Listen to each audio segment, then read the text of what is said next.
பூச நட்சத்திரக்காரங்க பூச நட்சத்திரக்காரங்களுக்கு பார்த்தீங்கன்னா என்னடா இது கடந்த ஒரு 4 மாதமாக பிடிச்சி வச்ச புள்ளியார மாதிரி அப்படியே உட்காந்து தொழிலில் போட்ட விஷயம் தொழில் நல்ல ஒரு விஷயமாக ஆரம்பிச்சிருப்போம், அப்படியே பூஸ்டப்பில் இருந்திருக்கோம், அப்படியே போட்ட கல் மாதிரி உட்காந்துருக்கும், ஒரு டெவலப்மெண்ட் இருக்காது, எந்த ஒரு விஷயத்தையும் எந்த ஒரு நகர்வை நோக்கி பயணிக்க முடியாமல் அப்படியே உட்காந்துருக்க ஒரு சூழல் தான் இருக்குது. ஸோ இந்த விஷயம் எப்போ மாறும் அப்படின்னு நம்ம யோசிக்கும் போது இந்த விஷயங்கள் பார்த்திங்கன்னா இந்த மாதம் நவம்பர் மாதம் 27ஆம் தேதிக்கு அப்புறமா பூச நட்சத்திரக்காரங்களுக்கு ஒரு வளர்ச்சியை நோக்கிய பாதையாக இருக்கும். இல்லைன்னா இப்போ கடந்த கால தவறுகளை சரி செய்யக்கூடிய ஒரு காலமாக இருக்கும். ஏன்னா கடந்த காலத்தில் ஓவர் பிளான் பண்ணி வச்சுருப்பாங்க, அந்த ஓவர் பிளான் எல்லாமே இப்போ வந்து சீரமைக்கக்கூடிய ஒரு காலகட்டமாக இருக்கும். மேலும் கணவன் மனைவி உறவு என்பது நல்ல ரீதியில் இருக்கும். ஏன்னா இப்போ கொஞ்சம் ஒரு பாண்டிங் வந்து ஓரளவுக்கு வந்திருக்கும்.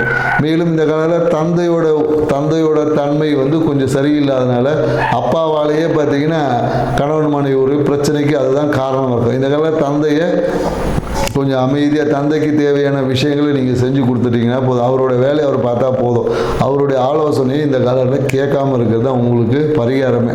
ஸோ அதனால் தந்தையோட போக்கு இந்த காலகட்டத்தில் தேவையற்ற அவர் பேசக்கூடிய பேச்சு அந்த விஷயங்கள் எல்லாமே ஒரு குறை கூறும்படியாக இருக்கும். அதுவே கணவன் மனைவி உறவை கொஞ்சம் பாதிக்கும், நண்பர்களோட உறவை பாதிக்கும், தொழிலையும் பாதிக்கிறது. அதனால் இந்த காலத்தில் அப்பாவுக்கு தேவையான விஷயத்தை செய்யுங்க, அவரை ஹாப்பியாக வச்சுக்க விடுங்க, அவருடைய விஷயத்தை காதில் போட்டுக்காதீங்க. உங்கள் வாழ்க்கை சிறப்பாக இருக்கும்.